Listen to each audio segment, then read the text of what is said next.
Meurtrières, dealeuses, voleuses. Ces femmes sont les plus dangereuses du Maryland. Je me suis fait tirer dessus. C'est ce qu'on appelle le jeu. Ici, les multirécidivistes côtoient les jeunes condamnés. Je n'aurais jamais cru ça. On est toutes mélangées. Pour beaucoup, rage et violence sont un mode de vie. On se défend soi-même. C'est ça ou rien. Mêle-toi de tes oignons! On s'est engueulé et elle m'a étranglée. Bienvenue dans le monde des délinquantes du Maryland. Casse-toi!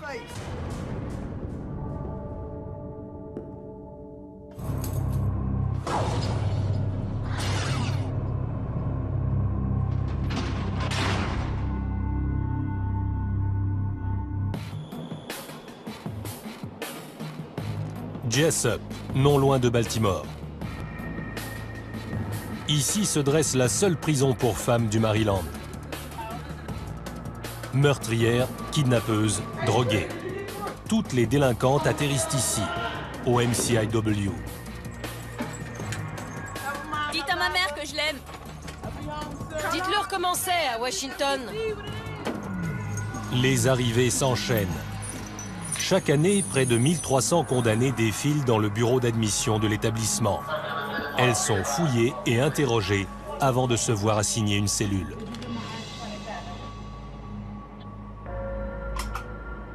Bon nombre sortent tout droit des rues de Baltimore, l'une des villes les plus violentes des États-Unis, située à 25 km au nord de la prison. Je me suis fait tirer dessus. C'est de la folie. C'est ce qu'on appelle le jeu. Ces nouvelles recrues vont cohabiter avec tout type de détenus. Des plus inoffensives aux plus dangereuses, les 900 occupantes du centre pénitentiaire partagent le même espace.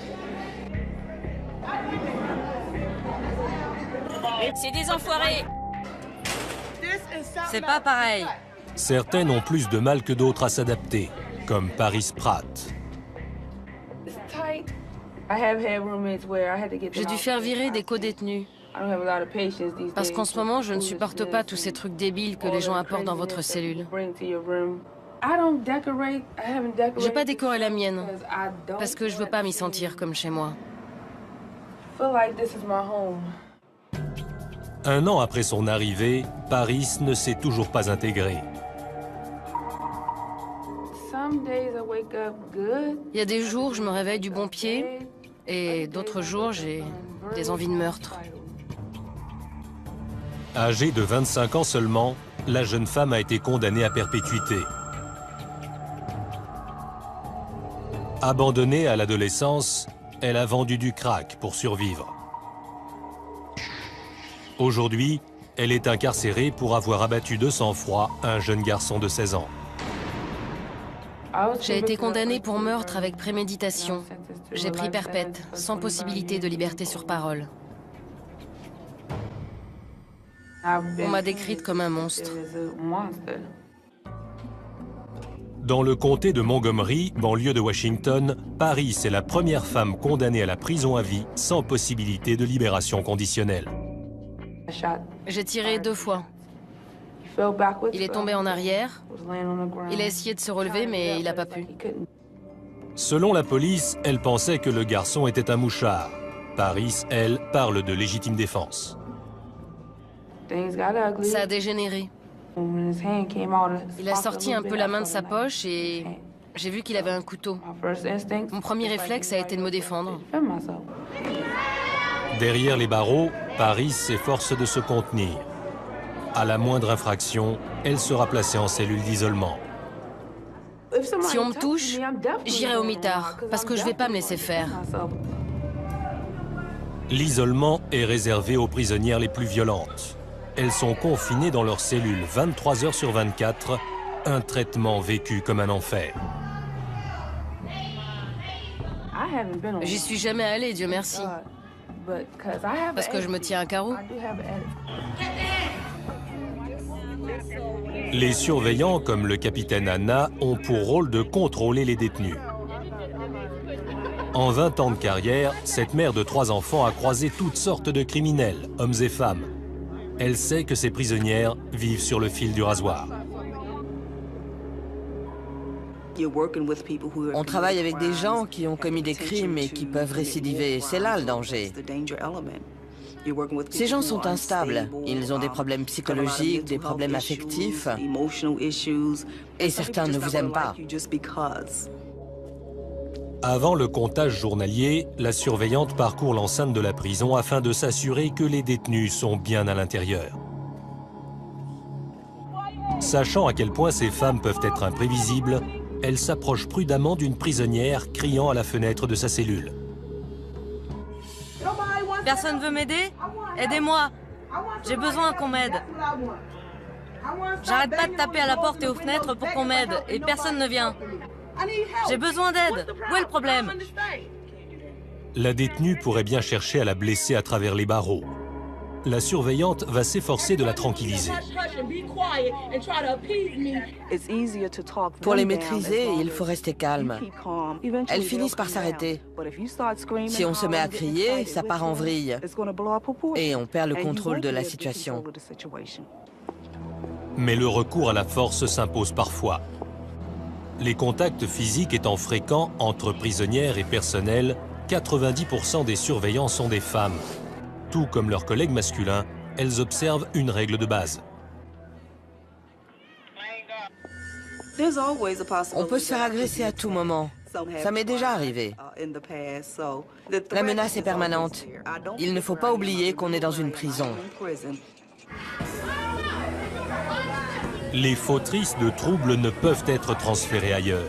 Il n'existe aucun autre établissement. C'est la seule prison pour femmes du Maryland. Elles sont toutes là.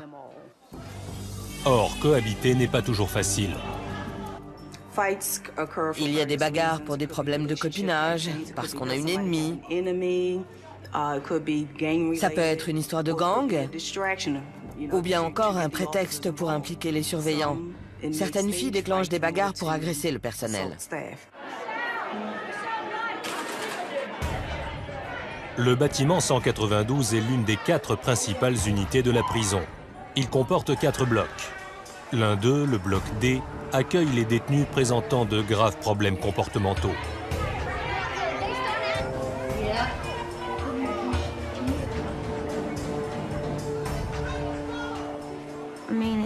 C'est la jungle.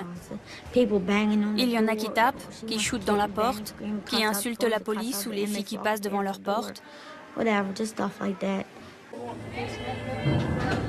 Dotée d'un caractère asocial, Christy Seal est seule dans une cellule d'1,50 m sur 2,50 m. Je pique des colères horribles, ce qui fait que je ne peux pas avoir de co-détenus. Christy a écopé de 5 ans de prison pour avoir tenté de vendre du crack. C'est son 3e séjour derrière les barreaux. Chaque fois, sa toxicomanie l'a fait replonger. J'arrive pas à m'arrêter. J'imagine que c'est une question de volonté. Mais la jeune femme est bien déterminée à ce que ce séjour soit le dernier. Elle espère décrocher son baccalauréat et obtenir sa libération conditionnelle. Car pour la première fois, une famille l'attend au dehors. Ma mère s'est jamais occupée de moi. Aujourd'hui, j'ai 33 ans. Elle en a 51 et elle a décidé d'être une mère pour moi, d'arrêter la drogue et de nous aider, ma sœur et moi. Christy espère bénéficier d'une remise de peine de 3 ans pour bonne conduite. Mais pour cela, elle ne doit pas s'emporter comme les autres détenus. Si je ne supporte pas les gens en prison, comment je vais faire dehors? Elle chercherait bien de l'aide auprès de sa petite amie. Mais le règlement l'interdit. C'est mon âme sœur. Bien qu'on soit différentes, on se ressemble beaucoup. On s'entend super bien. Afin de prévenir les conflits, les relations entre détenus ne sont pas autorisées. Et Christy entend bien éviter les ennuis. De l'autre côté de la prison, Jill Newland découvre l'univers carcéral. Son histoire est différente de celle des autres et ce milieu l'effraie. Je ne savais pas à quoi m'attendre. Ça fait peur, on est avec des longues peines, avec toutes sortes de gens. Âgée de 34 ans, elle a grandi dans une banlieue de classe moyenne de Baltimore. Étudiante, elle mène une vie confortable. C'est alors qu'elle devient accro aux analgésiques. Ça a été l'escalade. Je n'avais plus de médicaments, donc je me suis tournée vers d'autres choses. J'ai commencé à expérimenter l'héroïne, la cocaïne. Bientôt, Jill disparaît pendant des jours entiers à Baltimore. Les mecs dealaient devant la maison. Ça rentrait, ça sortait. À l'intérieur, il y avait 70 personnes à la fois. C'est dingue où ça vous mène. Pour se procurer sa dose, elle finit par commettre un délit. Jugée coupable de vol qualifié, elle est condamnée à 8 ans de prison avec sursis et placée en liberté surveillée. Ayant récidivé, elle est aujourd'hui derrière les barreaux. Si la réclusion est difficile pour les nouvelles venues, elle l'est encore plus pour Jill. Enceinte de 3 mois à son arrivée en prison, elle a appris qu'elle attendait des jumeaux. C'est ici que j'ai appris la nouvelle. Ça a été un moment de joie, puis de tristesse. La fille va s'appeler Savannah Hope et le garçon Jacob. Jill est déjà mère d'une petite fille de 3 ans et d'un fils d'1 an, vivant tous deux avec son mari. Je ne parle pas beaucoup de mes 2 enfants. J'évite d'en parler parce que ça fait mal. Un jour j'étais là, le jour d'après je n'y étais plus. Je n'étais pas vraiment une bonne mère. Une bonne mère ne se drogue pas. Ici, les femmes enceintes sont traitées comme des détenues ordinaires. Je pensais qu'il y aurait un espace pour les femmes enceintes, que ce serait différent, qu'on ne serait pas mélangé aux autres. Il faut faire gaffe. La grossesse de Jill est considérée comme étant à haut risque. Les jumeaux sont souvent prématurés et son passé de toxicomane pourrait compromettre leur santé. À l'approche de l'accouchement, Jill est confinée à l'infirmerie, une petite aile séparée des unités principales. Des caméras de surveillance la filment en permanence afin de détecter la moindre anomalie. Je m'inquiète pour leur santé. A priori, ils vont bien, mais avant qu'ils naissent, on ne peut pas savoir. C'est stressant. Plus ça approche, plus c'est dur.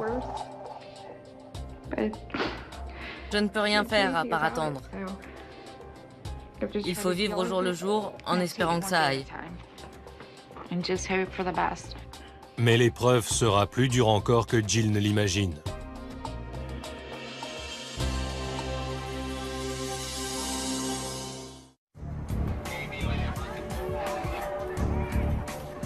Des centaines de femmes sont incarcérées dans cette prison du Maryland. Certaines ne restent que quelques mois, d'autres sont enfermées à vie. Le nombre de femmes incarcérées augmente près de 2 fois plus vite que le nombre d'hommes. Vendredi, 10 h du matin, le capitaine Anna a rassemblé un petit groupe de détenus afin de les mettre en garde contre les mauvaises fréquentations. Vous êtes instable sur le plan émotionnel. Vous créez des liens avec des femmes également instables et ça ne peut pas fonctionner. Essayez de ne pas vous laisser entraîner dans un mauvais coup. Pour mieux faire passer le message, la surveillante évoque son propre passé. Abus sexuels, physiques, émotionnels, j'ai connu tout ça. Mais vous pouvez changer. J'aurais pu être à votre place. J'ai subi des sévices. J'ai failli faire à mon ex-mari des choses qui m'auraient valu un séjour ici. Pour avoir une chance de se réinsérer, ces femmes doivent changer. Combien d'entre vous ont peur de découvrir qui elles sont réellement? Le plus important, c'est de changer. C'est un processus constant. Ça commence ici et dehors, ça s'accentue. Pour l'instant, j'ai pas de projet. On me dit que je cours à l'échec. C'est ce qui me fait le plus peur. Quand je vais sortir, qu'est-ce qui va se passer? Pour les préparer à vivre dehors, la prison offre aux détenus une cure de désintoxication, des cours de lycée et d'enseignement supérieur, ainsi qu'une formation professionnelle. Toute personne ayant commis un crime doit être punie. Mais on fait de notre mieux pour préparer leur réinsertion dans la société et éviter qu'elles ne refassent les erreurs qui leur ont valu d'être envoyées ici. Les programmes semblent porter leurs fruits. Parmi les participantes, le taux de récidive est quasiment divisé par 2.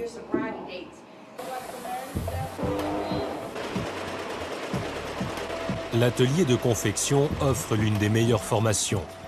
Les compétences acquises sont directement exploitables et le salaire journalier peut atteindre 3,50 $. Derrière les barreaux, il s'agit d'une belle somme et travailler ici est considéré comme un privilège. Paris Pratt est l'une des 85 femmes employées à l'atelier. Elle confectionne des uniformes et des drapeaux pour l'État.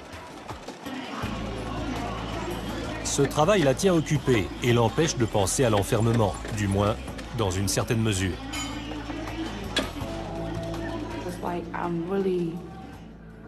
Je sens que je suis en train de changer. Tu te réveilles, t'as les mêmes personnes autour de toi, tu bosses pour 3 fois rien, tu bouffes les mêmes trucs dégueulasses, t'attends plus rien. Etta Myers aide Paris à surmonter l'épreuve. Les 2 femmes travaillent ensemble à l'atelier. Également condamnée à perpétuité, Etta est pour Paris un modèle. Etta est là depuis 32 ans. Je me disais, elle doit être folle pour ne pas avoir craqué au bout de 32 ans. Mais j'imagine qu'avec le temps, je vais apprendre à voir les choses différemment. Et peut-être qu'un jour, je serai comme elle. Etta a été jugée coupable de meurtre lors d'une tentative de cambriolage. J'ai été écrouée en 1977 pour meurtre prémédité avec arme à feu. Avant d'aller en prison, j'étais mariée et toxico. Tout comme Paris, Etta a été incarcérée à l'âge de 20 ans, une épreuve qu'elle pensait ne jamais pouvoir surmonter. Je ne pouvais faire confiance à personne. Je préférais rester seule plutôt que d'être avec des gens dont je ne savais rien. Je n'avais pas fait d'études. J'étais très fragile, très vide à l'intérieur. J'avais peur, très très peur.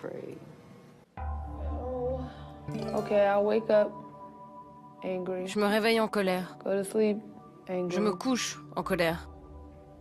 Déprimée, triste, pleine d'espoir, puis à nouveau en colère. On t'a tiré d'un environnement normal. Désignée comme mentor, Etta aide Paris à s'adapter.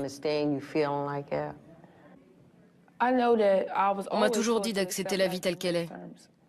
Mais là, franchement, je peux pas. J'ai rencontré Paris il y a environ 1 an.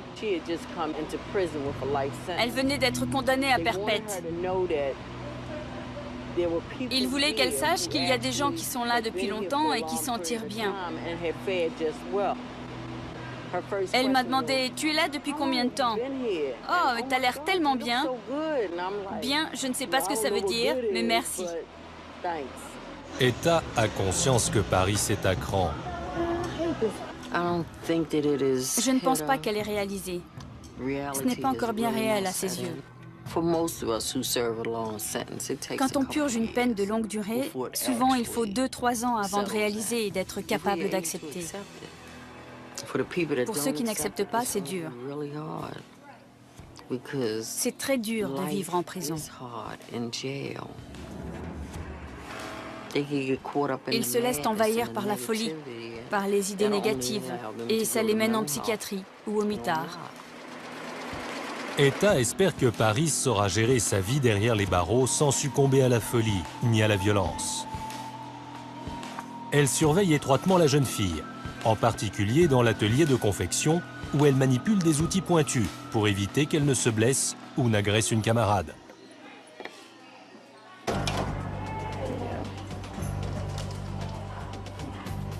Tout le matériel est soigneusement répertorié. On fait un inventaire de tous les outils. S'il y en a un qui manque, on ferme toutes les portes jusqu'à ce qu'on l'ait retrouvé. Au début et à la fin de chaque service, les détenus sont consciencieusement fouillés. On est fouillé chaque fois qu'on entre et qu'on sort. Entre les mains d'une prisonnière enragée, des ciseaux, un tournevis ou une simple aiguille peuvent constituer une arme redoutable. 11h30. Pause déjeuner. Les détenus se massent dans le réfectoire. Dans de tels moments, la situation peut dégénérer en quelques secondes. Le sergent Agnew, l'un des 18 gardiens hommes de la prison, surveille attentivement la file. Son rôle, empêcher les bagarres d'éclater à l'heure des repas. L'inspection quotidienne des mains est une étape essentielle dans la prévention des épidémies. Près de 5% des détenus sont séropositifs, un taux 20 fois supérieur à la moyenne. Aucune plaie ne doit être visible. On vérifie leurs mains, parce que quand elles touchent la nourriture, si quelqu'un dans la file d'attente voit des plaies, c'est le drame. Ça peut déclencher une émeute. Les surveillants restent en alerte. Une simple dispute peut facilement se transformer en une violente altercation. C'est comme une boule de neige qui grossit. S'il y a un problème dans la file, elles ont leurs copines et leurs petites histoires. Tu m'agresses, tu agresses ma copine et hop, tout le monde s'en mêle. Afin d'obtenir sa libération conditionnelle, Christy fait son possible pour ne pas s'attirer d'ennui. Aujourd'hui, au réfectoire, elle va pourtant sortir de ses gonds. Mêle-toi de tes oignons, tu piges? Une dispute éclate entre Christy et son amie. Et soudain, celle-ci la saisit à la gorge. Fous-moi la paix! Les surveillants séparent rapidement les deux femmes, aussitôt mises à l'isolement.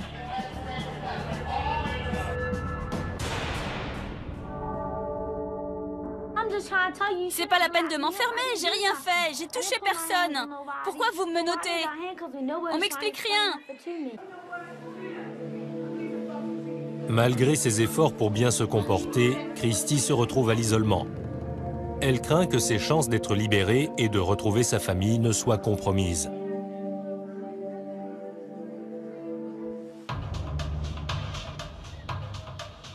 Jeudi matin. Derrière ces barbelés cohabitent bon an mal an 900 femmes parmi les plus dangereuses du Maryland.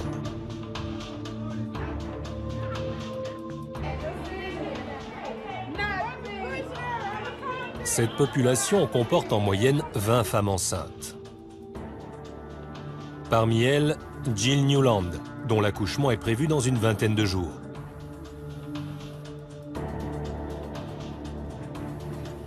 Chaque semaine, la jeune femme subit un examen de routine. On vérifie son poids, sa tension, le rythme cardiaque des bébés et la taille de l'utérus. Mais aujourd'hui, la nouvelle tombe. Comme dans bien des grossesses gémellaires, les bébés sont prêts à sortir plusieurs semaines à l'avance. Jill doit être immédiatement transférée à l'hôpital local. Quand j'ai su que c'était bientôt la fin, ça a été un gros stress. Tu réalises ce qui t'arrive et ça fait peur. Malgré les circonstances, la sécurité ne peut être compromise. 2 surveillants encadrent Jill, qui doit, à chaque poste de contrôle, attendre les autorisations. Enceinte ou non, elle est toujours considérée comme une dangereuse criminelle. Je suis gênée et je m'en veux de m'être mise dans cette situation. Je suis enceinte et j'ai des menottes. Ça paraît irréel. J'ai l'impression d'assister à la scène et de me dire « Qu'est-ce qui se passe? C'est réel ?» L'hôpital n'est qu'à 25 km de distance. Un trajet bien assez long pour Jill, qui, perturbée par ce départ soudain, s'inquiète pour ses futurs bébés. Dans l'enceinte de la prison, le terrain est inhabituellement calme. Une prisonnière sort d'isolement et le capitaine Anna a fait évacuer le secteur.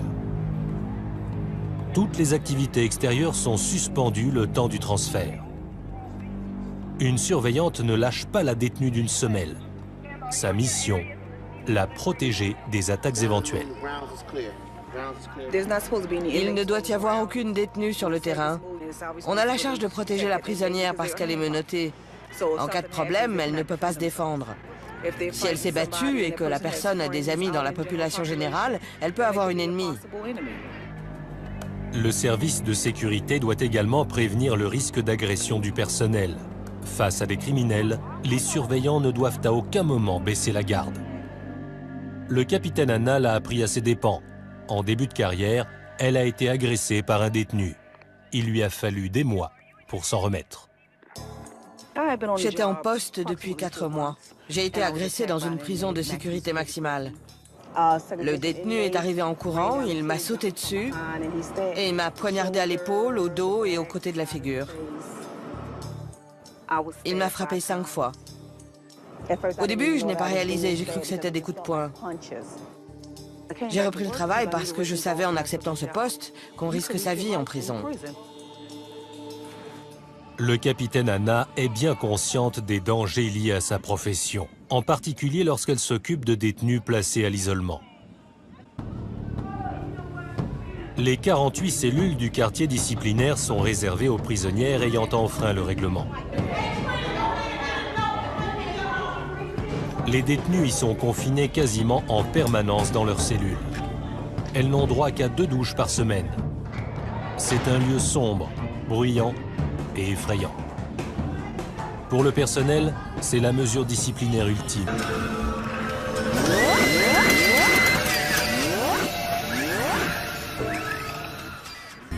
Pour les détenus, la punition suprême. Un cauchemar qui continue à les hanter longtemps après en être sortis. Avant, j'étais terrible. J'ai changé pour ne pas retourner là-bas parce que tu gagnes rien. C'est horrible. Tu sors jamais de ta cellule. T'as rien d'autre à faire que de regarder le mur et de cogiter. Qui voudrait d'une vie pareille? En tout cas, pas moi. Je vais à l'école, je fais tout ce que je peux pour sortir d'ici. Je vais pas allonger mon temps en allant au trou. Christy Seal vient tout juste de sortir d'isolement après la bagarre déclenchée à la cafétéria. Cette fille, c'est une menteuse. J'ai découvert plein de trucs sur elle. Elle est sournoise, elle est hypocrite. Elle est allée raconter que j'avais besoin d'elle. J'ai pas besoin de toi, ma cocotte, t'es dingue. On a parlé de ça à la cafette, on s'est engueulé et elle m'a étranglée. Christy n'avait pas été mise à l'isolement depuis des mois. Cette fois, heureusement, elle a été disculpée. Considérée comme l'instigatrice des faits, sa petite amie reste quant à elle au mitard. Elle arrête pas de me frapper. J'ai une griffure au cou là. C'est elle qui me l'a faite. Donc moi, je rends les coups. Je vais quand même pas me laisser frapper sans rien faire. Informé des faits, le capitaine Anna convoque Christy dès sa sortie du quartier d'isolement. Que vas-tu faire maintenant? Essayez d'éviter. Je dis bien essayer. Ces relations ne sont pas autorisées, mais on sait qu'elles existent. Et elles ne fonctionnent pas. Il y a des disputes. Les filles se comportent de certaines manières avec les autres, juste pour rendre leurs copines jalouses. Et ça crée des tas de problèmes. Je me suis mise en colère parce que j'ai tout fait. Ils étaient tous ligués contre moi. Il faut que tu apprennes à maîtriser tes accès de colère. Tu vas faire quoi une fois dehors? Pense-y, sinon tu vas revenir ici. Tu en es où de ta formation? Tu as obtenu ton diplôme? J'y arrive pas. Pourquoi? Je suis pas assez intelligente. Bien sûr que si. J'étais vieille quand j'ai passé mon bac, mais je l'ai eu. Sortir de prison et ne pas récidiver. Telles doivent être les 2 priorités de Christy. Tu vas y arriver. Je veux que tu te concentres sur toi-même, que tu guérisses émotionnellement. Parce que le jour où tu vas sortir, je ne veux pas te voir revenir. Moi non plus. J'en ai marre de te voir là. Et moi, j'en ai marre d'être là. Vraiment marre. Christy est résolue à rester en dehors des conflits. De son côté, la jeune Paris Pratt se retrouve à l'isolement pour la toute première fois.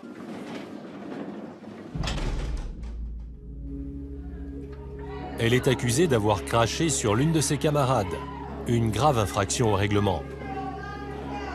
Le major Carrington est en poste à la prison depuis 21 ans. C'est elle qui est chargée de diriger l'enquête. Cracher sur quelqu'un est considéré comme une agression. Il y a projection d'un liquide corporel sur autrui. Cracher, uriner, déféquer, tout ça, ce sont des agressions. Il ne s'agissait au départ que d'un simple chahut entre camarades, mais le jeu a dégénéré. Les deux détenus resteront à l'isolement tant que la vérité ne sera pas établie. Paris estime avoir été injustement accusé. Ils ne prennent même pas la peine de chercher la vérité. Et moi, malheureusement, je suis obligée de rester assise ici et de supporter tout ça. Je me sens trop mal ici. Paris découvre le mitard pour la première fois. Un environnement qui rend parfois les détenus plus instables et plus violentes. Il va falloir que ça bouge. Parce que je ne peux pas vivre comme ça. Je passe des journées épouvantables. J'avais encore jamais vu ça. Je ne supporte pas cet endroit. Paris risque de devoir passer des semaines entières à l'isolement. Une épreuve qui risque d'être difficile à surmonter pour la jeune condamnée.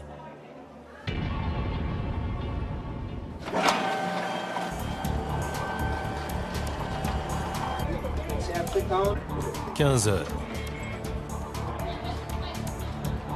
Une nouvelle équipe prend le relais.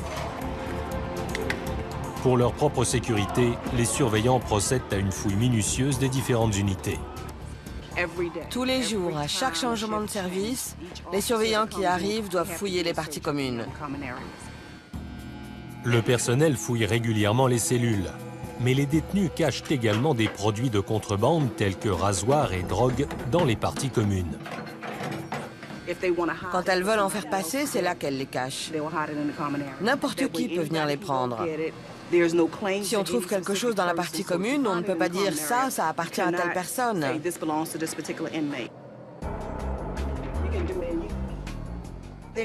Elles ont beaucoup d'imagination. Elles cachent des trucs à l'intérieur des poubelles. Comme c'est sale, elles savent que personne n'a envie de mettre les mains dedans. Elles planquent aussi des choses derrière les prospectus. Il faut regarder dessous pour voir s'il n'y a pas de rasoir ou de tabac. On trouve de la marijuana, de l'héroïne, des pilules. Et souvent, elles volent les médicaments des autres, les psychotropes, pour se défoncer. La laverie abrite également tout un trafic de produits illicites. On regarde derrière les machines à laver et les sèche-linges pour vérifier qu'il n'y a rien.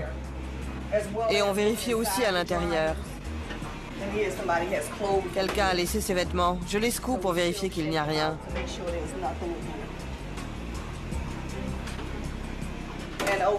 Et là-bas, où elles plient leurs vêtements, on regarde dessous pour vérifier qu'il n'y a rien de caché. La surveillante inspecte les moindres recoins susceptibles de servir de cachette. Si elles savent qu'on fouille constamment, elles seront moins tentées de cacher des choses dans les parties communes. Toute prisonnière prise en possession de substances dangereuses est placée en isolement.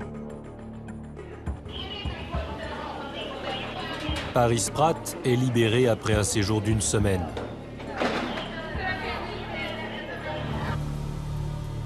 Mais elle n'est pas encore tirée d'affaire.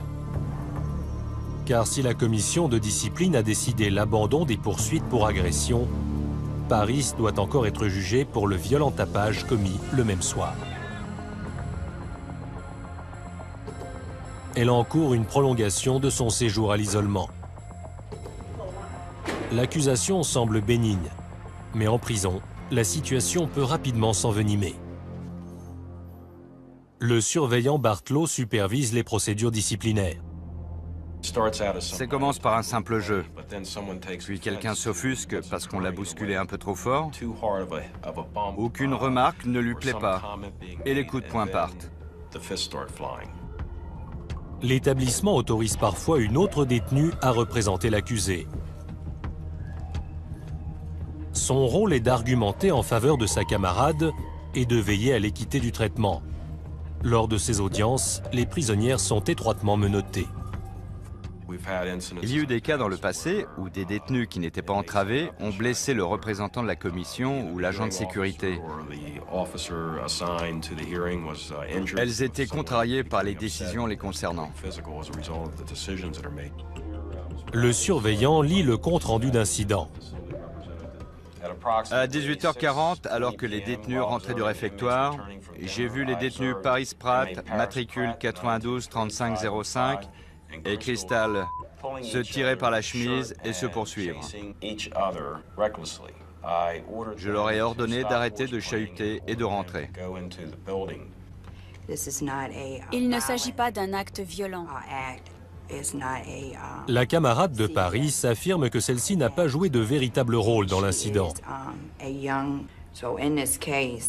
Mademoiselle Pratt n'a rien fait de mal. Elle rentrait du réfectoire. Elle se dirigeait vers le bâtiment et elle ne s'est pas comportée de manière imprudente. Mais ce n'est pas la première fois que Paris est rappelée à l'ordre. Elle a déjà commis 3 infractions similaires et compte tenu de son dossier, le surveillant n'est pas convaincu. Après avoir pesé les arguments présentés par votre représentante et les preuves de l'accusation, je vous déclare coupable de violation de l'article 501. Vous avez visiblement du mal à accepter les règles et à vous adapter. Quand on ne coopère pas, on en paie les conséquences.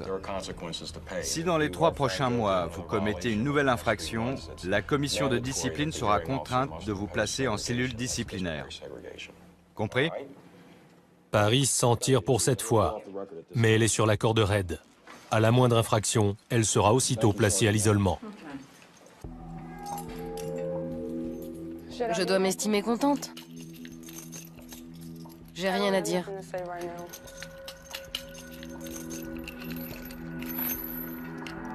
La perspective d'un retour au mitard la met hors d'elle. Je ne peux pas vivre là-bas. Je ne peux pas être positive. C'est comme une grande cage. C'est traumatisant. Je suis devenue dingue. Je savais pas quoi faire.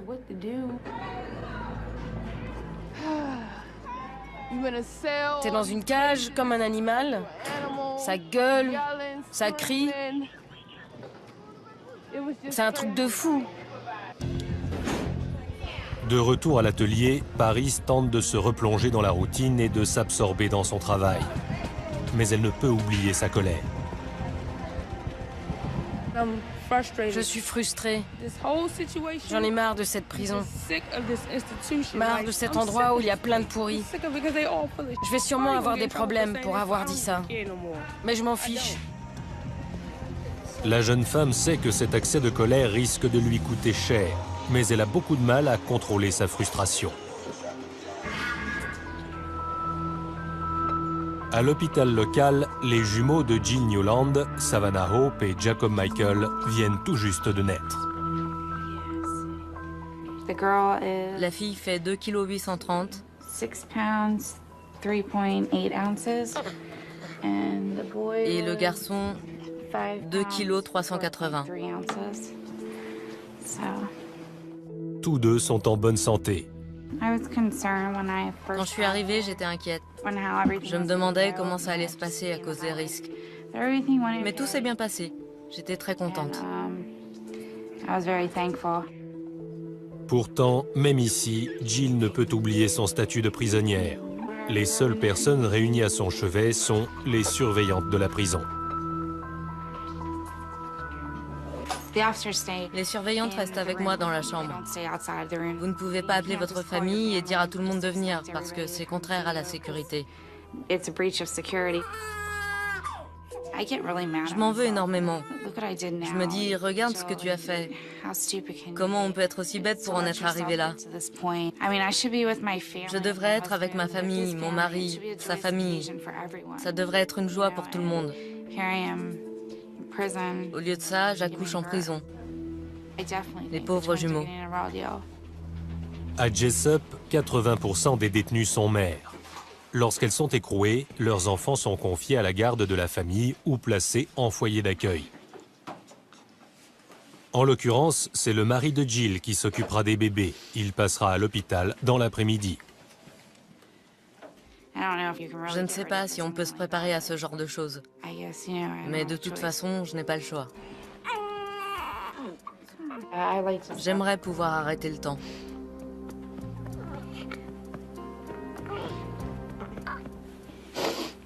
Désolée. C'est dur. Je pensais pas que ce serait aussi dur.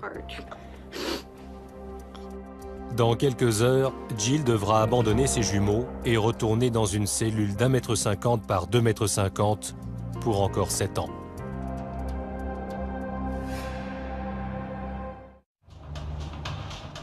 Vendredi après-midi. Christy Seal a encore fait des siennes. Cette fois, le problème ne vient pas de son ami, mais de la thérapeute de l'établissement. Lors de sa séance hebdomadaire, Christy, en criant à tue-tête, l'a accusé de la laisser tomber et de lui mentir. Je n'accepterai pas qu'on me parle comme à une débile. J'ai un problème de colère, elle le sait. Et pourtant, elle m'a cherché jusqu'à ce que j'explose dans son bureau. Ils savent que je ne supporte pas leurs conneries.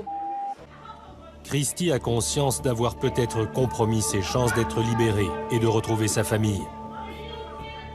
Je m'en tirais super bien. Je veux pas gâcher toutes mes chances et avoir l'impression d'être une perdante. Et j'essaie de m'améliorer. Il est temps que je passe à autre chose. Tu viens ce soir? Avant, je m'en fichais. Maintenant, c'est différent. J'ai une famille qui m'attend. J'avais jamais eu ça avant. Je veux pas tout gâcher. Je veux rentrer et être avec eux. Les détenus ont souvent besoin de conseils pour prendre un nouveau départ. Il leur faut souvent 2 ou 3 fois avant de réaliser que ce n'est pas une blague, qu'il faut qu'elles remettent de l'ordre dans leur vie. On fait ce qu'on peut pour les aider. Jill Newland est de retour dans sa cellule. Les jumeaux sont partis dans les bras de leur père. On s'appelle sans arrêt. 100 fois dans la journée, j'ai envie de parler au bébé. Et ils ne peuvent pas répondre. Ils me manquent beaucoup. Mais en même temps, je suis partagée. J'ai vraiment envie d'être avec mes enfants, mais en même temps, je me dis, est-ce que là, je pourrais m'en occuper? Non. On ne peut pas s'en occuper en étant shooté. Jill est prête à reprendre le programme de désintoxication intensif de la prison. Elle est bien déterminée à ne pas replonger. Pour moi, c'est un nouveau départ. Si j'arrive à rester positive et à ne pas perdre de vue mon objectif, ça devrait marcher. Je veux être clean. Je veux faire ce qu'il faut. Afin de motiver les détenus comme Jill, la prison offre aux nouvelles mères un programme unique. Une fois par semaine, à l'occasion d'une visite spéciale, elles sont autorisées à jouer librement avec leur bébé. Pendant 2 heures, elles peuvent être mamans. Si Jill reste sur la bonne voie, elle verra les jumeaux et ces visites lui rappelleront la nécessité de changer. La jeune mère finira par rentrer chez elle, contrairement à Paris Pratt, qui doit passer ici le reste de sa vie. Ces jours-ci, Paris s'est tenue tranquille, mais elle n'a purgé qu'une seule année de sa peine. Je sais pas si je vais m'habituer à vivre ici. Un jour, j'ai l'impression que je vais m'y faire. Le jour d'après, je me dis que je ferais mieux de me suicider. Parce qu'ici, on vit pas, on survit. Je pense pas que j'y arrive. Non.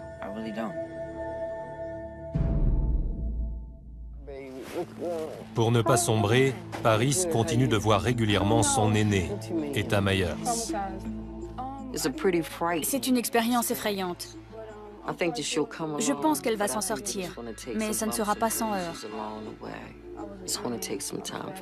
Il va lui falloir du temps pour réaliser qu'elle est là pour un bon bout de temps.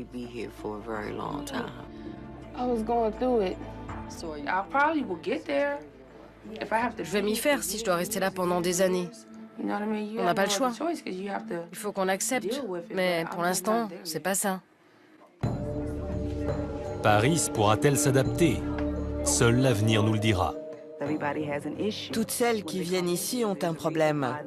Si elles ont commis un délit, il y a une raison. On essaie de les aider à régler ce problème et à trouver le moyen de changer. Les surveillantes, comme le capitaine Anna, tentent d'aider les détenus à trouver leur voie. Il ne faut jamais baisser les bras. Pour moi, ma mission, c'est d'aider ces femmes simplement en m'occupant d'elles et en me montrant humaine. Jour après jour, les criminels du Maryland continuent de remplir les cellules de la prison. Quel que soit leur délit, le personnel offre à ces femmes perturbées l'opportunité de changer. Libre à elles de la saisir, ou non.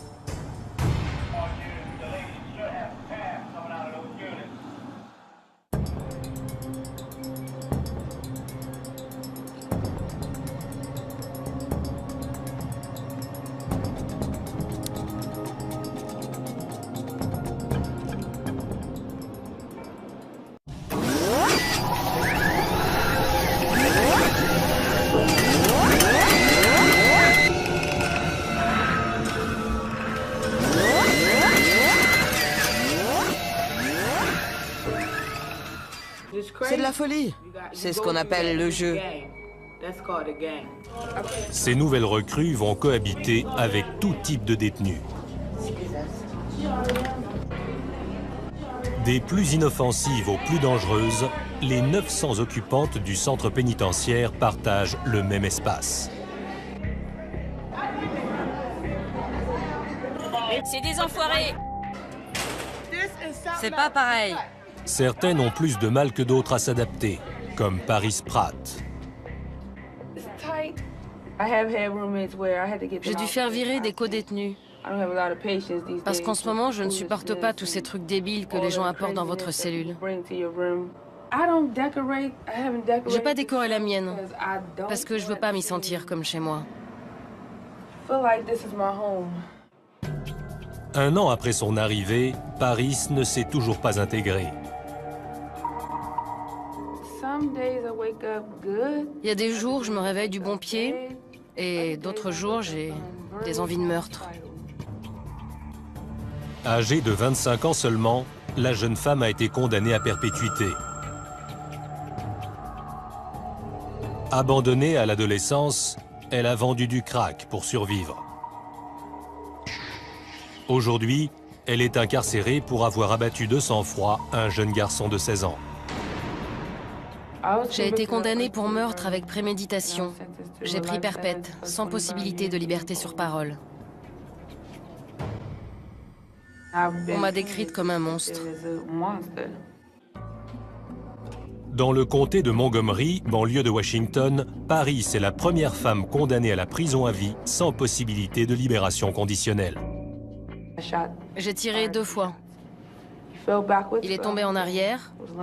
Il a essayé de se relever, mais il n'a pas pu. Selon la police, elle pensait que le garçon était un mouchard.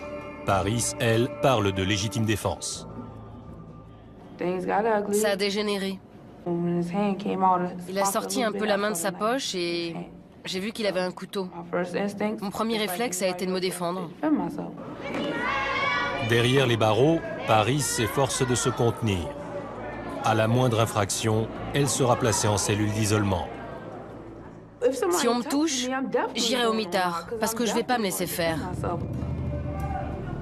L'isolement est réservé aux prisonnières les plus violentes. Elles sont confinées dans leurs cellules 23 heures sur 24, un traitement vécu comme un enfer. J'y suis jamais allée, Dieu merci. Parce que je me tiens à carreau. Les surveillants, comme le capitaine Anna, Depuis longtemps et qui s'en tire bien. Elle m'a demandé, tu es là depuis combien de temps? Oh, mais t'as l'air tellement bien. Bien, je ne sais pas ce que ça veut dire, mais merci. Etta a conscience que Paris est à cran. Je ne pense pas qu'elle ait réalisé. Ce n'est pas encore bien réel à ses yeux. Quand on purge une peine de longue durée, souvent il faut 2-3 ans avant de réaliser et d'être capable d'accepter. Pour ceux qui n'acceptent pas, c'est dur. C'est très dur de vivre en prison. Ils se laissent envahir par la folie, par les idées négatives, et ça les mène en psychiatrie ou au mitard. Etta espère que Paris saura gérer sa vie derrière les barreaux sans succomber à la folie ni à la violence. Elle surveille étroitement la jeune fille, en particulier dans l'atelier de confection où elle manipule des outils pointus pour éviter qu'elle ne se blesse ou n'agresse une camarade.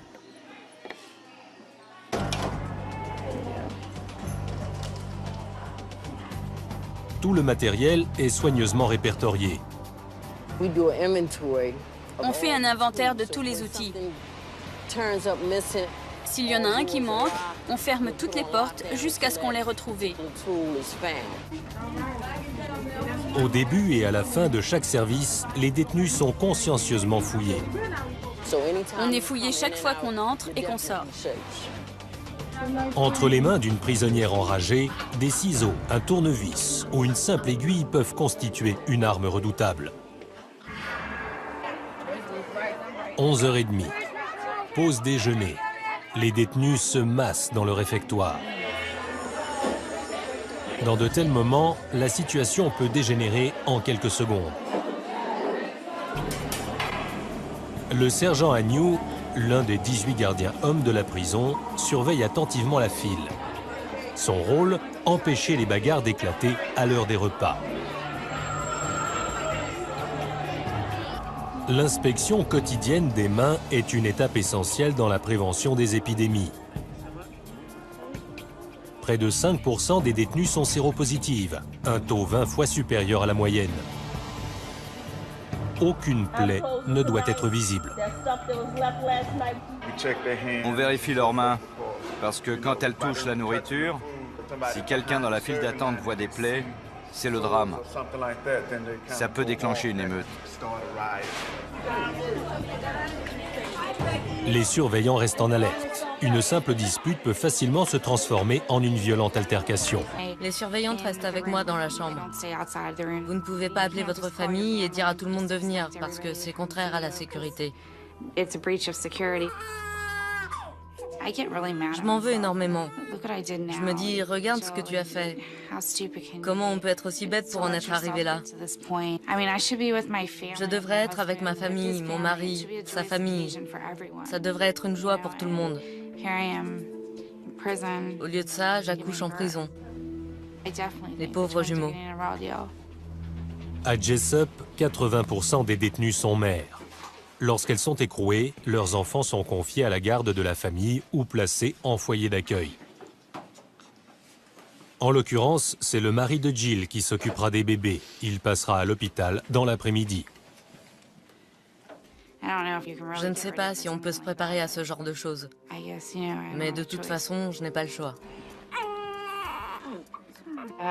J'aimerais pouvoir arrêter le temps.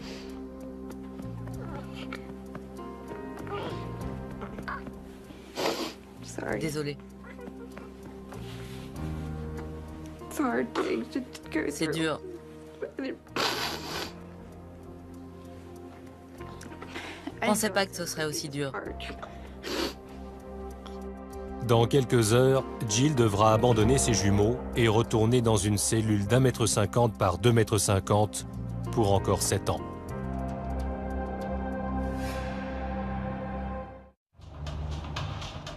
Vendredi après-midi. Christy Seal a encore fait des siennes. Cette fois, le problème ne vient pas de son ami, mais de la thérapeute de l'établissement. Lors de sa séance hebdomadaire, Christy, en criant à tue-tête, l'a accusé de la laisser tomber et de lui mentir. Je n'accepterai pas qu'on me parle comme à une débile. J'ai un problème de colère, elle le sait. Et pourtant, elle m'a cherché jusqu'à ce que j'explose dans son bureau. Ils savent que je ne supporte pas leurs conneries. Christy a conscience d'avoir peut-être compromis ses chances d'être libérée et de retrouver sa famille. Je m'en tirais super bien. Je veux pas gâcher toutes mes chances et avoir l'impression d'être une perdante. J'essaie de m'améliorer. Il est temps que je passe à autre chose. Tu viens ce soir? Avant, je m'en fichais. Maintenant, c'est différent. J'ai une famille qui m'attend. J'avais jamais eu ça avant. Je veux pas tout gâcher. Je veux rentrer et être avec eux. Les détenus ont souvent besoin de conseils pour prendre un nouveau départ.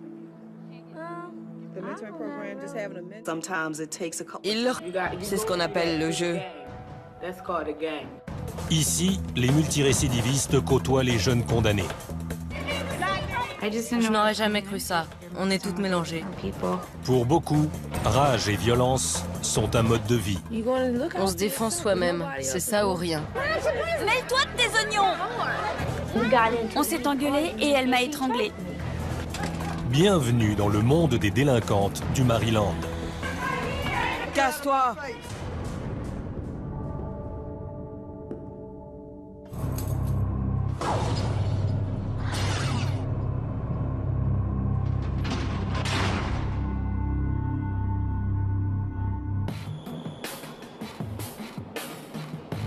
Jessup, non loin de Baltimore. Ici se dresse la seule prison pour femmes du Maryland. Meurtrières, kidnappeuses, droguées. Toutes les délinquantes atterrissent ici, au MCIW. Dites à ma mère que je l'aime. Dites-leur comment c'est à Washington. Les arrivées s'enchaînent. Chaque année, près de 1300 condamnés défilent dans le bureau d'admission de l'établissement. Elles sont fouillées et interrogées avant de se voir assigner une cellule.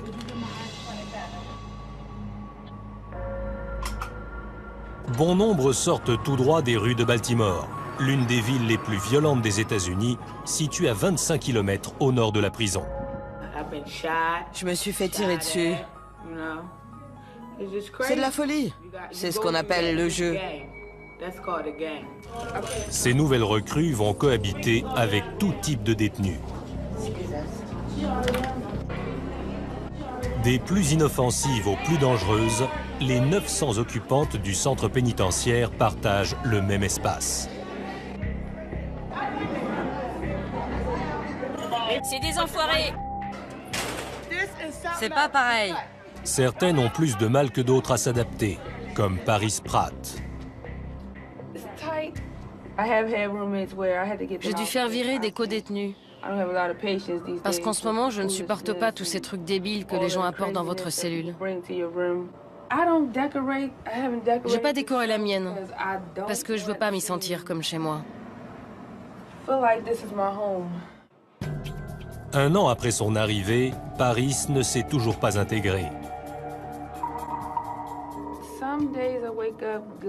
Il y a des jours, je me réveille du bon pied, et d'autres jours, j'ai des envies de meurtre.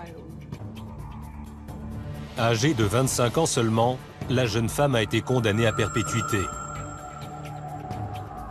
et placée en liberté surveillée. Ayant récidivé, elle est aujourd'hui derrière les barreaux. Si la réclusion est difficile pour les nouvelles venues, elle l'est encore plus pour Jill. Enceinte de 3 mois à son arrivée en prison, elle a appris qu'elle attendait des jumeaux. C'est ici que j'ai appris la nouvelle. Ça a été un moment de joie, puis de tristesse. La fille va s'appeler Savannah Hope et le garçon Jacob. Jill est déjà mère d'une petite fille de 3 ans et d'un fils d'1 an, vivant tous deux avec son mari. Je ne parle pas beaucoup de mes 2 enfants. J'évite d'en parler parce que ça fait mal. Un jour j'étais là, le jour d'après je n'y étais plus. Je n'étais pas vraiment une bonne mère. Une bonne mère ne se drogue pas. Ici, les femmes enceintes sont traitées comme des détenues ordinaires. Je pensais qu'il y aurait un espace pour les femmes enceintes, que ce serait différent, qu'on ne serait pas mélangé aux autres. Il faut faire gaffe. La grossesse de Jill est considérée comme étant à haut risque. Les jumeaux sont souvent prématurés et son passé de toxicomane pourrait compromettre leur santé. À l'approche de l'accouchement, Jill est confinée à l'infirmerie, une petite aile séparée des unités principales. Des caméras de surveillance la filment en permanence afin de détecter la moindre anomalie. Je m'inquiète pour leur santé. A priori, ils vont bien, mais avant qu'ils naissent, on ne peut pas savoir. C'est stressant. Plus ça approche, plus c'est dur. Je ne peux rien faire à part attendre. Il faut vivre au jour le jour en espérant que ça aille. Mais l'épreuve sera plus dure encore que Jill ne l'imagine.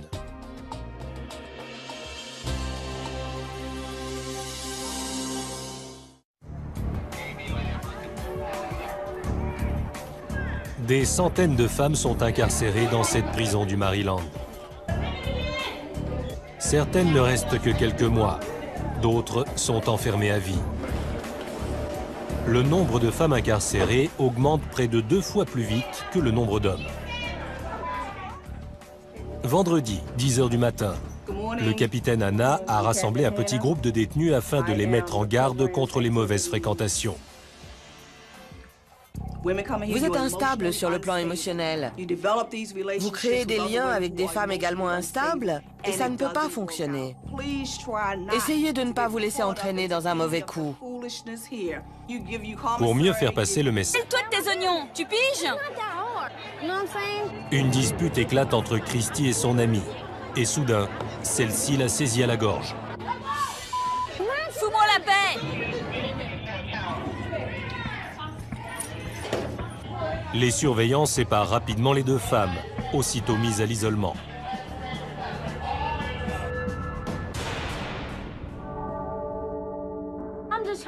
C'est pas la peine de m'enfermer, j'ai rien fait, j'ai touché personne.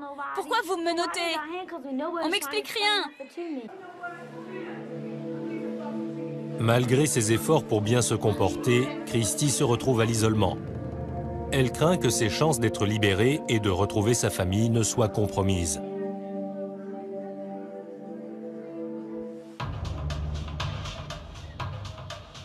Jeudi matin. Derrière ces barbelés cohabitent bon an mal an 900 femmes parmi les plus dangereuses du Maryland.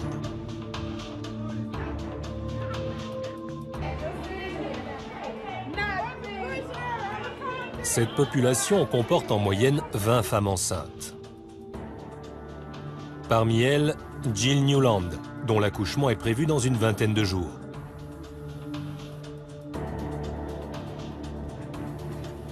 Chaque semaine, la jeune femme subit un examen de routine.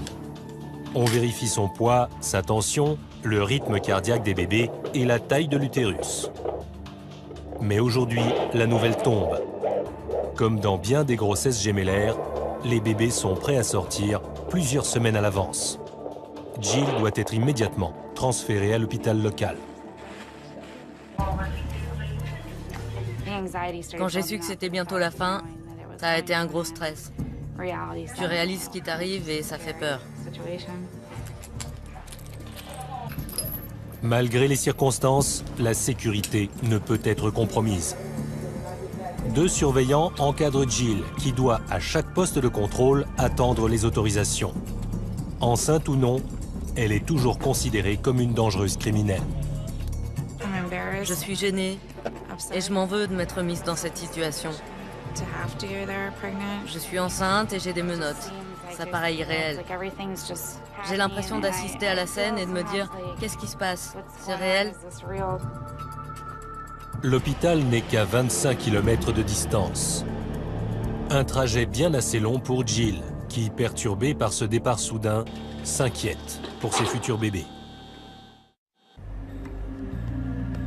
Dans l'enceinte de la prison, le terrain est inhabituellement calme. Une prisonnière sort d'isolement et le capitaine Anna a fait évacuer le secteur. C'est dur.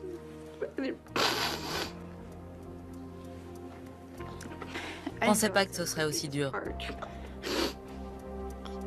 Dans quelques heures, Jill devra abandonner ses jumeaux et retourner dans une cellule d'1,50 m par 2,50 m pour encore 7 ans.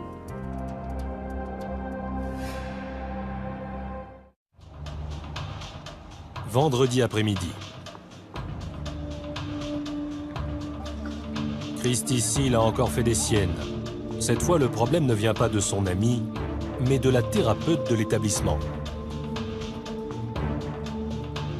Lors de sa séance hebdomadaire, Christy, en criant à tue-tête, l'a accusé de la laisser tomber et de lui mentir. Je n'accepterai pas qu'on me parle comme à une débile. J'ai un problème de colère, elle le sait. Et pourtant, elle m'a cherché jusqu'à ce que j'explose dans son bureau. Ils savent que je ne supporte pas leurs conneries. Christy a conscience d'avoir peut-être compromis ses chances d'être libérée et de retrouver sa famille. Je m'en tirais super bien. Je veux pas gâcher toutes mes chances et avoir l'impression d'être une perdante. J'essaie de m'améliorer. Il est temps que je passe à autre chose. Tu viens ce soir? Avant, je m'en fichais. Maintenant, c'est différent. J'ai une famille qui m'attend. J'avais jamais eu ça avant. Je veux pas tout gâcher. Je veux rentrer et être avec eux. Les détenus ont souvent besoin de conseils pour prendre un nouveau départ. Il leur faut souvent 2 ou 3 fois avant de réaliser que ce n'est pas une blague, qu'il faut qu'elles remettent de l'ordre dans leur vie. On fait ce qu'on peut pour les aider. Jill Newland est de retour dans sa cellule. Les jumeaux sont partis dans les bras de leur père. On s'appelle sans arrêt. 100 fois dans la journée, j'ai envie de parler au bébé. Et ils ne peuvent pas répondre. Ils me manquent beaucoup, mais en même temps, je suis partagée. J'ai vraiment envie d'être avec mes enfants, mais en même temps, je me dis, est-ce que là, je pourrais m'en occuper? Non. On ne peut pas s'en occuper en étant shooté. Jill est prête à reprendre le programme de désintoxication intensif de la prison. Elle est bien déterminée à ne pas replonger. Pour moi, c'est un nouveau départ. Si j'arrive à rester positive et à ne pas perdre de vue mon objectif, ça devrait marcher. Je veux être clean. Je veux faire ce qu'il faut. Afin de motiver les détenus, Peine, avec toutes sortes de gens. Âgée de 34 ans, elle a grandi dans une banlieue de classe moyenne de Baltimore. Étudiante, elle mène une vie confortable. C'est alors qu'elle devient accro aux analgésiques. Ça a été l'escalade. Je n'avais plus de médicaments, donc je me suis tournée vers d'autres choses. J'ai commencé à expérimenter l'héroïne, la cocaïne. Bientôt, Jill disparaît pendant des jours entiers à Baltimore. Les mecs dealaient devant la maison. Ça rentrait, ça sortait. À l'intérieur, il y avait 70 personnes à la fois. C'est dingue où ça vous mène. Pour se procurer sa dose, elle finit par commettre un délit. Jugée coupable de vol qualifié, elle est condamnée à 8 ans de prison avec sursis et placée en liberté surveillée. Ayant récidivé, elle est aujourd'hui derrière les barreaux. Si la réclusion est difficile pour les nouvelles venues, elle l'est encore plus pour Jill. Enceinte de 3 mois à son arrivée en prison, elle a appris qu'elle attendait des jumeaux. C'est ici que j'ai appris la nouvelle. Ça a été un moment de joie, puis de tristesse. La fille va s'appeler Savannah Hope et le garçon Jacob. Jill est déjà mère d'une petite fille de 3 ans et d'un fils d'1 an, vivant tous deux avec son mari. Je ne parle pas beaucoup de mes 2 enfants. J'évite d'en parler parce que ça fait mal. Un jour j'étais là, le jour d'après je n'y étais plus. Je n'étais pas vraiment une bonne mère. Une bonne mère ne se drogue pas. Ici, les femmes enceintes sont traitées comme des détenues ordinaires.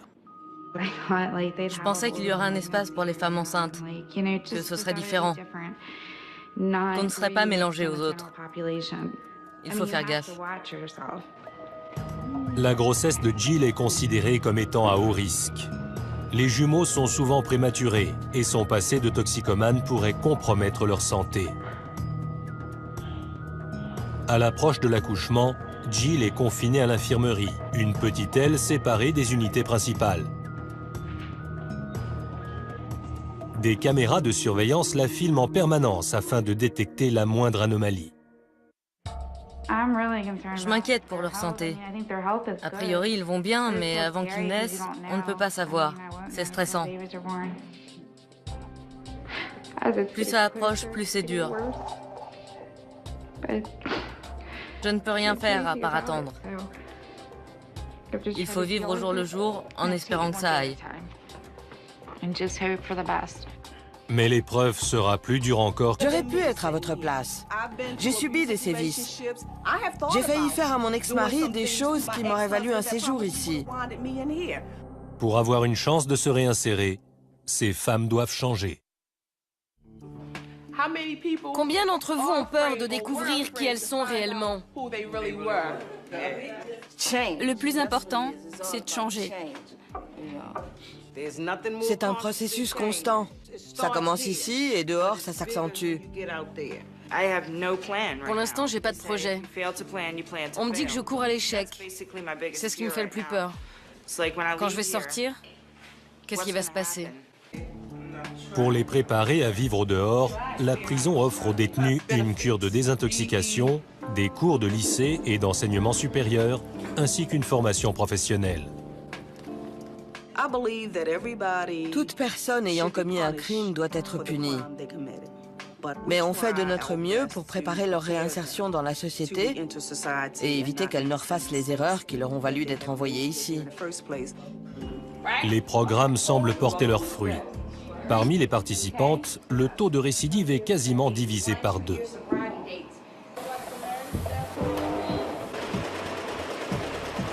L'atelier de confection offre l'une des meilleures formations. Les compétences acquises sont directement exploitables et le salaire journalier peut atteindre 3,50 $. Derrière les barreaux, il s'agit d'une belle somme et travailler ici est considéré comme un privilège. Paris Pratt est l'une des 85 femmes employées à l'atelier. Elle confectionne des uniformes et des drapeaux pour l'État. Ce travail la tient occupée et l'empêche de penser à l'enfermement, du moins dans une certaine mesure.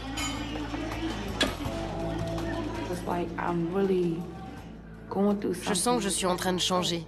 Tu te réveilles, t'as les mêmes personnes autour de toi, tu bosses pour 3 fois rien, tu bouffes les mêmes trucs dégueulasses, t'attends plus rien. Etta Myers aide Paris à surmonter l'épreuve. Les 2 femmes travaillent ensemble à l'atelier. Également condamnée à perpétuité, Etta est pour Paris un modèle. Etta est là depuis 32 ans. Je me disais, elle doit être folle pour ne pas avoir craqué au bout de 32 ans. Mais j'imagine qu'avec le temps, je vais apprendre à voir les choses différemment. Et peut-être qu'un jour, je serai comme elle. Etta a été jugée coupable de meurtre lors d'une tentative de cambriolage. J'ai été écrouée en 1900.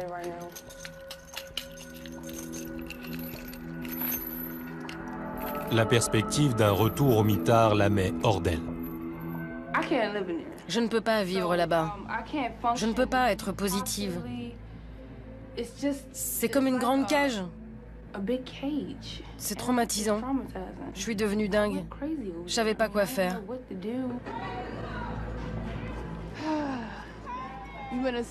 T'es dans une cage comme un animal.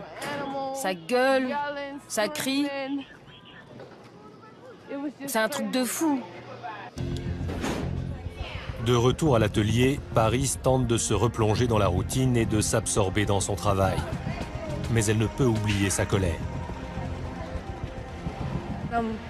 Je suis frustrée. J'en ai marre de cette prison. Marre de cet endroit où il y a plein de pourris. Je vais sûrement avoir des problèmes pour avoir dit ça. Mais je m'en fiche. La jeune femme sait que cet accès de colère risque de lui coûter cher, mais elle a beaucoup de mal à contrôler sa frustration.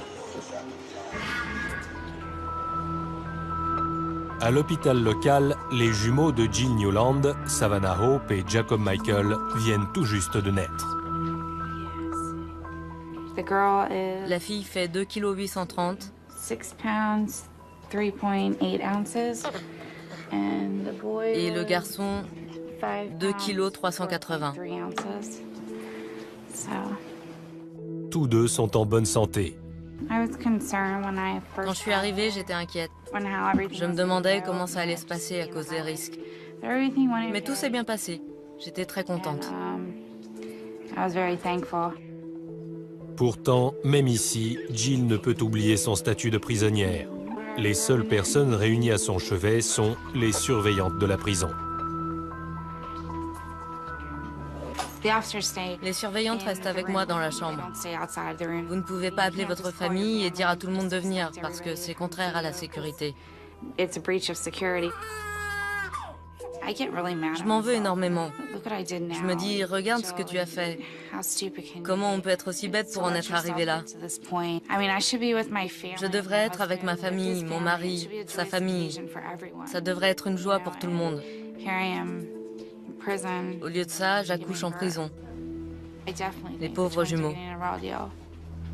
À Jessup, 80% des détenus sont mères. Lorsqu'elles sont écrouées, leurs enfants sont confiés à la garde de la famille ou placés en foyer d'accueil.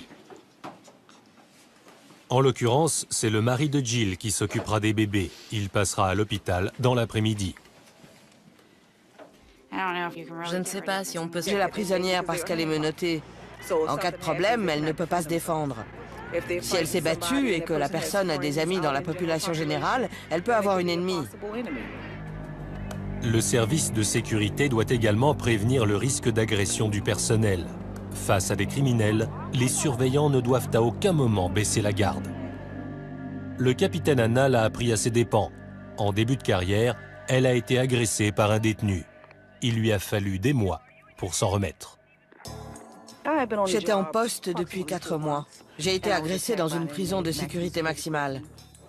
Le détenu est arrivé en courant, il m'a sauté dessus et il m'a poignardé à l'épaule, au dos et aux côtés de la figure.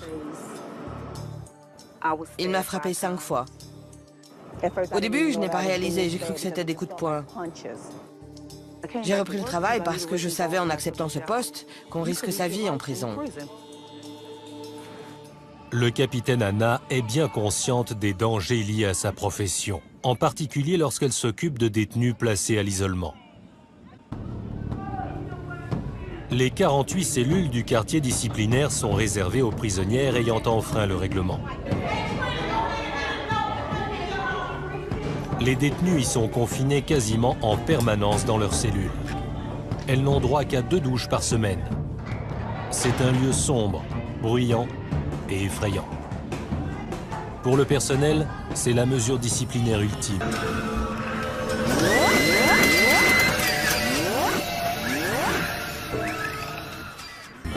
Pour les détenus, la punition suprême. Un cauchemar qui continue à les hanter longtemps après en être sortis. Avant, j'étais terrible. J'ai changé pour ne pas retourner là-bas parce que tu gagnes rien. C'est horrible. Tu sors jamais de ta cellule. T'as rien d'autre à faire que de regarder le mur et de cogiter. Qui voudrait d'une vie pareille? En tout cas, pas moi. Je vais à l'école, je fais tout ce que je peux pour sortir d'ici. Je vais pas allonger mon temps en allant au trou. Christy Seal vient tout juste de sortir d'isolement après la bagarre déclenchée à la cafétéria. Cette fille, c'est une menteuse. J'ai découvert plein de trucs sur elle. Elle est sournoise, elle est hypocrite. Elle est allée raconter que j'avais besoin d'elle. J'ai pas besoin de toi, ma cocotte, t'es dingue. On a parlé de ça à la cafette, on s'est engueulé, et elle m'a étranglée. Christy n'avait pas été mise à l'isolement depuis des mois. Cette fois, heureusement, elle a été disculpée. Considérée comme l'instigatrice des faits, sa petite amie reste quant à elle au mitard.